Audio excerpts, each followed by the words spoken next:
ጤና ይስጥልኝ የኢትዮጵያ ሳተላይት ቴሌቪዥን ተመልካቾችና አድማጮች ዋሽንግተን ዲሲ ከሚገኘው ኢሳት ስቱዲዮ የሰዓቱን ዜና ይዤ ቀርብ ያለው ብርታዊት ግርማይ ነኝ። የአርበኞች ግንቦት 7 ከፍተኛ ወታደራዊ ኮማንደር ሻለቃ መሳፍንት ጥጋቡ ማክሰኞ በአማራ ክልል ሰሜን ጎንደር ዞን ስር በሚገኝ አካባቢ ከመንግስት ወታደሮች ጋር በተካሄደ ውጊያ እጅ ለመስጠት የራሱን ህይወት መስዋዕት አደረገ። ገብርዬ በሚል የትግል ስሙ የሚታወቀው ኮማንደር ሻለቃ መሳፍንት ከ3 ሳምንት በፊት ወደ ኢትዮጵያ የዘለቀ አንድ ወታደራዊ ክንፍን ይመራ እንደነበር የትግል አጋሮቹ ለኢሳት ተናግረዋል።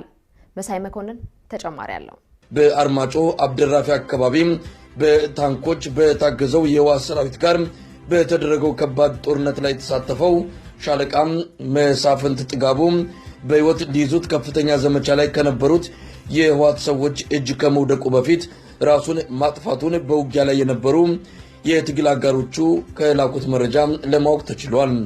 ትላንት ጧት የነበረው ውጊያ በህዋት በኩል በሜካናይዝድ ደረጃ በታንኮችና በከባድ መሳሪያዎች የታገዘ እንደነበረ የጠቀሱት የትግል አጋሮቹ ከብርቱ ውጊያ በኋላ ሻለቃ መሳፍንትን ለመያዝ ያደረጉት ጥረት አልተሳካም።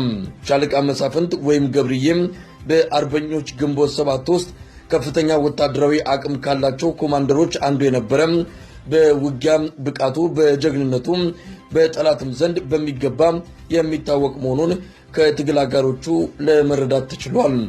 የኢትዮጵያን ህዝብ ለነጻነት ለማብቃት ሲል ከሚኖርበት አውሮፓ ሉክዘምበርግ ወደ ኤርትራ በረሃብ መሄዱንም በአንድ ወቅት ለኢሳት መግለጹ ይታወሳል። ወደ አውሮፓ ወደ አሜሪካ ሄዶ መኖር ማለት እንደ ትልቅ ስኬት የሚታይበት ሁኔታ ነው ያለው። ያም እንደተባለው የግል ኑሮን ከአሰብነ የተባለው ነገር እውነት ነው ማለት ይቻላል።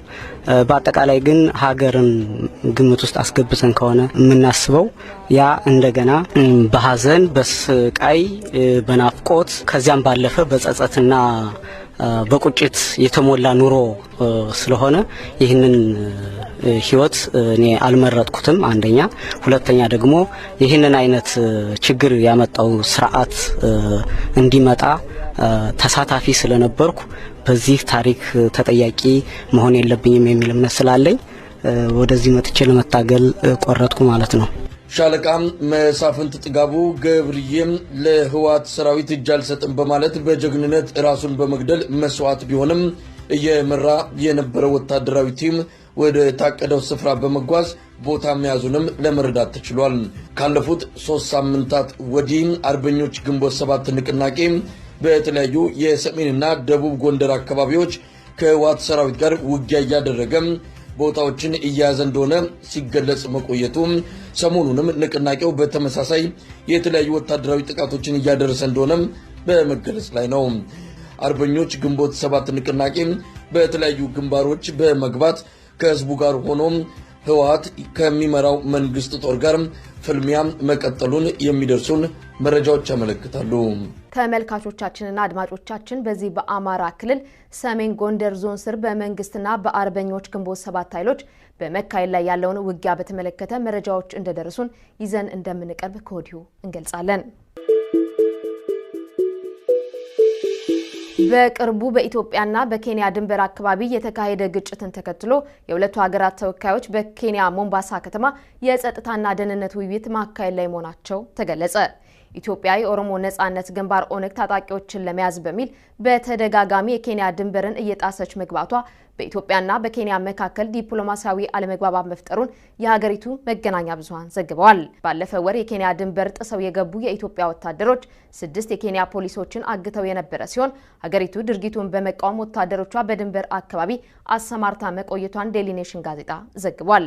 ሁለቱ ሀገራት በድንበር ዙሪያ ያላቸው አለመግባባት እየተባባሰ መምጣቱን ተከትሎ ከ60 የሚበልጡ የኢትዮጵያና የኬንያ መንግስት ተወካዮች በጉዳዩ ዙሪያ በሞምባሳ እየመከሩ መሆኑን ጋዜጣው አመልክቷል። የኬንያ የሀገር ውስጥ ሚኒስትር የሆኑት ኪኬ ሴሪ ሁለቱ ሀገራት በተለያዩ ጊዜያት የድንበር ግጭቶችን እልባት ለመስጠት ስምምነቶችን ሲፈራረሙ ስምምነቶቹ ተግባራዊ በማድረጉ ረገድ ውጤት ሊያመጣ አለመቻሉን አስረድተዋል። ሁለቱ ሀገራት እንደ ፈረንጆቹ አቆጣጠር በ1970 የደረሱት የድንበር ስምምነት ዳግም ለማጤን አስፈልጎ እንደነበር ገልጸዋል። ይሁንና ሚኒስቴሩ ስምምነቱን አስመልክቶ ዝርዝር መረጃን ከመስጠት ተቆጥበዋል። የጋራ ጥቅሞቻችንን ለማስጠበቅ ይረዳ ዘንድ የተደረሱ ስምምነቶችን በተደጋጋሚ ማጤን ይኖርብናል ሲሉ የኬንያው የሀገር ውስጥ ጉዳይ ሚኒስቴር አክለው ተናግረዋል። ሁለቱ ሀገራት 811 ኪሎ ሜትር የሚገመት የድንበር ግዛት የሚያዋስናቸው ሲሆን በእስካሁኑ ሂደት 43 ኪሎ ሜትር የሚሸፍነው ይዞታ ብቻ መቃኘት እንደቻሉ ተገልጿል። የተቀሩ አዋሳኝ ድንበሮችን ለመመርመር ከ40 ዓመት በላይ እንደሚፈጅ የኬንያ ባለስልጣናት ለዴሊ ኔሽን ጋዜጣ አስረድተዋል። የአሜሪካና የብሪታንያ ባለስልጣናት ከኢትዮጵያ እንዳይወጡ የተደረጉና በአውሮፕላን ውድድር ላይ የነበሩ የተለያዩ ሀገራት ዜጎች እንዲለቀቁ ውይይት በማድረግ ላይ መሆናቸውን ሐሙስ አስታወቁ። የተለያዩ ሀገራት ዜግነት ያላቸው እነዚሁ ቁጥራቸው ያልተገለጸ ፓይለቶች አፍሪካን በሚሸፍን የአውሮፕላን ውድድር ላይ እንደነበሩ አዘጋጆች ለመገናኛ ብዙሃን ገልጸዋል። የውድድሩ አዘጋጆች ረቡዕ አንድ ብሪታንያዊ ፓይለት ከሱዳን ወደ ጋምቤላ ክልል በመጓዝ ላይ እንዳለ ደብዛው መጥፋቱን አስታውቆ እንደነበር መዘገባችን ይታወሳል። ይሁንና ቪንቴጅ ኤር ራሊ የተሰኘው የውድድር አዘጋጅ 10 የአፍሪካ ሀገራትን በሚሸፍን ጉዞ ላይ የነበሩ ሁሉም የፓይለቶች ቡድን በኢትዮጵያ የጋምቤላ ክልል አርፈው ከክልሉ እንዳይወጡ መደረጉን እንደገለጸ ዘጋርዲያን ጋዜጣ በዘገባው አመልክቷል። የኢትዮጵያ ሲቪል አቪዬሽን ባለስልጣን በበኩሉ 20 ቀላል የሲቪል አውሮፕላኖች ከሱዳን ተነስተው የኢትዮጵያን ድንበር አቋርጠው መግባታቸውን አረጋግጠዋል። ፓይለቶቹ በአሁኑ ወቅት ማንነታቸውና ድንበር የመጣሳቸው ምክንያት እየተጣራ ነው ሲል ባለስልጣኑ ለመንግስት መገናኛ ብዙሃን ገልጿል። በአዲስ አበባ የሚገኘው የአሜሪካ ኤምባሲ የፓይለቶቹን ደህንነት ለማረጋገጥ ከመንግስት ባለስልጣናት ጋር እየተወያየ መሆኑን እንዳስታወቀ አሶሺየትድ ፕሬስ ዘግቧል። ከጋምቤላ ክልል እንዳይወጡ ተደርገዋል የተባሉት የፓይለቶቹ ቁጥር ይፋ ያልተደረገ ሲሆን የአሜሪካ፣ የብሪታንያ፣ የአየርላንድና የሌሎች ሀገራት ዜጎች በቡድን ውስጥ እንደሚገኙ ታውቋል። 10 የአፍሪካ ሀገራትን በሚሸፍነው የአውሮፕላን በረራ ውድድር ላይ የነበሩ ፓይለቶች ከግሪክ መነሻቸውን አድርገው ወደ ደቡብ አፍሪካ የማቅናት እቅድ እንደነበራቸው አዘጋጆቹ ይገልጻሉ። የፓይለቶቹ ቡድን በጋምቤላ ክልል በቁጥጥር ስር በዋሉ ጊዜ የግል ኮምፒውተሮቻቸውን ጨምሮ የእጅ ስልኮቻቸው በጸጥታ ኃይሎች እንደተወሰደባቸው አዘጋጆቹ ለመገናኛ ብዙሃን አስረድተዋል። በበረራ ውድድር ላይ ከነበሩ ሲቪል አውሮፕላኖች በተጨማሪ 2 ሄሊኮፕተሮችና 6 ዘመናዊ አውሮፕላኖች የተለያዩ ቁሳቁሶችን በመያዝ አብረው ይጓዙ እንደነበር ለመረዳት ተችሏል። ይሁንና እነዚሁ ድጋፍ ሰጪ ሄሊኮፕተሮችና አውሮፕላኖች በጋምቤላ ክልል ይሁኑ አይሁኑ የታወቀ ነገር የለም። ውድ የኢትዮጵያ ሳተላይት ቴሌቪዥን ተመልካቾችና አድማጮች ለሰዓቱ ያዝናቸው ዜናዎች እነዚህ ናቸው። ከቀሪ የሰዓት ዝግጅቶች ጋር መልካም ቆይታ።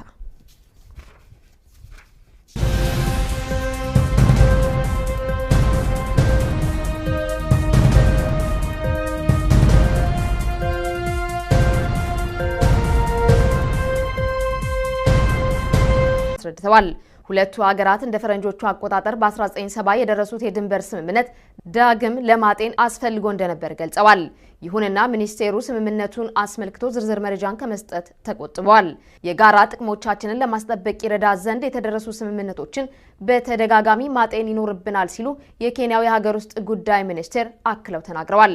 ሁለቱ ሀገራት 811 ኪሎ ሜትር የሚገመት የድንበር ግዛት የሚያዋስናቸው ሲሆን በእስካሁኑ ሂደት 43 ኪሎ ሜትር የሚሸፍነው ይዞታ ብቻ መቃኘት እንደቻሉ ተገልጿል። የተቀሩ አዋሳኝ ድንበሮችን ለመመርመር ከ40 ዓመት በላይ እንደሚፈጅ የኬንያ ባለስልጣናት ለዴሊ ኔሽን ጋዜጣ አስረድተዋል። የአሜሪካና የብሪታንያ ባለስልጣናት ከኢትዮጵያ እንዳይወጡ የተደረጉና በአውሮፕላን ውድድር ላይ የነበሩ የተለያዩ ሀገራት ዜጎች እንዲለቀቁ ውይይት በማድረግ ላይ መሆናቸውን ሐሙስ አስታወቁ። የተለያዩ ሀገራት ዜግነት ያላቸው እነዚሁ ቁጥራቸው ያልተገለጸ ፓይለቶች አፍሪካን በሚሸፍን የአውሮፕላን ውድድር ላይ እንደነበሩ አዘጋጆች ለመገናኛ ብዙሃን ገልጸዋል። የውድድሩ አዘጋጆች ረቡዕ አንድ ብሪታንያዊ ፓይለት ከሱዳን ወደ ጋምቤላ ክልል በመጓዝ ላይ እንዳለ ደብዛው መጥፋቱን ሰሜን ጎንደር ዞን ስር በመንግስትና በአርበኞች ግንቦት 7 ኃይሎች በመካሄድ ላይ ያለውን ውጊያ በተመለከተ መረጃዎች እንደደረሱን ይዘን እንደምንቀርብ ከወዲሁ እንገልጻለን። በቅርቡ በኢትዮጵያና በኬንያ ድንበር አካባቢ የተካሄደ ግጭትን ተከትሎ የሁለቱ ሀገራት ተወካዮች በኬንያ ሞምባሳ ከተማ የጸጥታና ደህንነት ውይይት ማካሄድ ላይ መሆናቸው ተገለጸ። ኢትዮጵያ የኦሮሞ ነጻነት ግንባር ኦነግ ታጣቂዎችን ለመያዝ በሚል በተደጋጋሚ የኬንያ ድንበርን እየጣሰች መግባቷ በኢትዮጵያና በኬንያ መካከል ዲፕሎማሲያዊ አለመግባባት መፍጠሩን የሀገሪቱ መገናኛ ብዙሃን ዘግበዋል። ባለፈው ወር የኬንያ ድንበር ጥሰው የገቡ የኢትዮጵያ ወታደሮች 6 የኬንያ ፖሊሶችን አግተው የነበረ ሲሆን ሀገሪቱ ድርጊቱን በመቃወም ወታደሮቿ በድንበር አካባቢ አሰማርታ መቆየቷን ዴይሊ ኔሽን ጋዜጣ ዘግቧል። ሁለቱ ሀገራት በድንበር ዙሪያ ያላቸው አለመግባባት እየተባባሰ መምጣቱን ተከትሎ ከ60 የሚበልጡ የኢትዮጵያና የኬንያ መንግስት ተወካዮች በጉዳዩ ዙሪያ በሞምባሳ እየመከሩ መሆኑን ጋዜጣው አመልክቷል። የኬንያ የሀገር ውስጥ ሚኒስትር የሆኑት ኪኬ ሴሪ ሁለቱ ሀገራት በተለያዩ ጊዜያት የድንበር ግጭቶችን እልባት ለመስጠት ስምምነቶችን ሲፈራረሙ ስምምነቶቹ ተግባራዊ በማድረጉ ረገድ ውጤት ሊያመጣ አለመቻሉን መረጃ ለማወቅ ተችሏል። ትላንት ጧት የነበረው ውጊያ በህወሓት በኩል በሜካናይዝድ ደረጃ በታንኮችና በከባድ መሳሪያዎች የታገዘ እንደነበረ የጠቀሱት የትግል አጋሮቹ ከብርቱ ውጊያ በኋላ ሻለቃ መሳፍንትን ለመያዝ ያደረጉት ጥረት አልተሳካም። ሻለቃ መሳፍንት ወይም ገብርዬ በአርበኞች ግንቦት 7 ውስጥ ከፍተኛ ወታደራዊ አቅም ካላቸው ኮማንደሮች አንዱ የነበረ በውጊያ ብቃቱ በጀግንነቱ በጠላትም ዘንድ በሚገባ የሚታወቅ መሆኑን ከትግል አጋሮቹ ለመረዳት ተችሏል። የኢትዮጵያን ሕዝብ ለነጻነት ለማብቃት ሲል ከሚኖርበት አውሮፓ ሉክዘምበርግ ወደ ኤርትራ በረሃብ መሄዱንም በአንድ ወቅት ለኢሳት መግለጹ ይታወሳል። ወደ አውሮፓ ወደ አሜሪካ ሂዶ መኖር ማለት እንደ ትልቅ ስኬት የሚታይበት ሁኔታ ነው ያለው። ያም እንደተባለው የግል ኑሮን ከአሰብነ የተባለው ነገር እውነት ነው ማለት ይቻላል። በአጠቃላይ ግን ሀገርን ግምት ውስጥ አስገብተን ከሆነ የምናስበው ያ እንደገና በሐዘን በስቃይ በናፍቆት ከዚያም ባለፈ በጸጸትና በቁጭት የተሞላ ኑሮ ስለሆነ ይህንን ህይወት እኔ አልመረጥኩትም። አንደኛ፣ ሁለተኛ ደግሞ ይህንን አይነት ችግር ያመጣው ስርዓት እንዲመጣ ተሳታፊ ስለነበርኩ በዚህ ታሪክ ተጠያቂ መሆን የለብኝም የሚል እምነት ስላለኝ ወደዚህ መጥቼ ለመታገል ቆረጥኩ ማለት ነው። ሻለቃ መሳፍንት ጥጋቡ ገብርዬም ለህወሓት ሰራዊት እጅ አልሰጥም በማለት በጀግንነት ራሱን በመግደል መስዋዕት ቢሆንም እየመራ የነበረው ወታደራዊ ቲም ወደ ታቀደው ስፍራ በመጓዝ ቦታ መያዙንም ለመረዳት ተችሏል።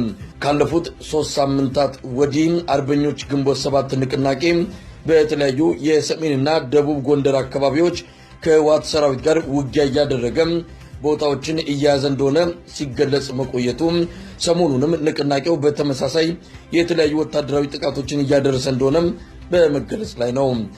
አርበኞች ግንቦት 7 ንቅናቄ በተለያዩ ግንባሮች በመግባት ከህዝቡ ጋር ሆኖ ህወሓት ከሚመራው መንግስት ጦር ጋር ፍልሚያ መቀጠሉን የሚደርሱን መረጃዎች ያመለክታሉ።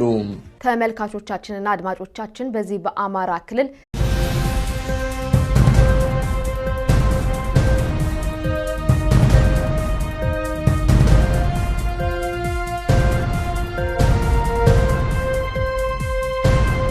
ጤና ይስጥልኝ። የኢትዮጵያ ሳተላይት ቴሌቪዥን ተመልካቾችና አድማጮች ዋሽንግተን ዲሲ ከሚገኘው ኢሳት ስቱዲዮ የሰዓቱን ዜና ይዤ ቀርብ ያለው ብርታዊት ግርማይ ነኝ።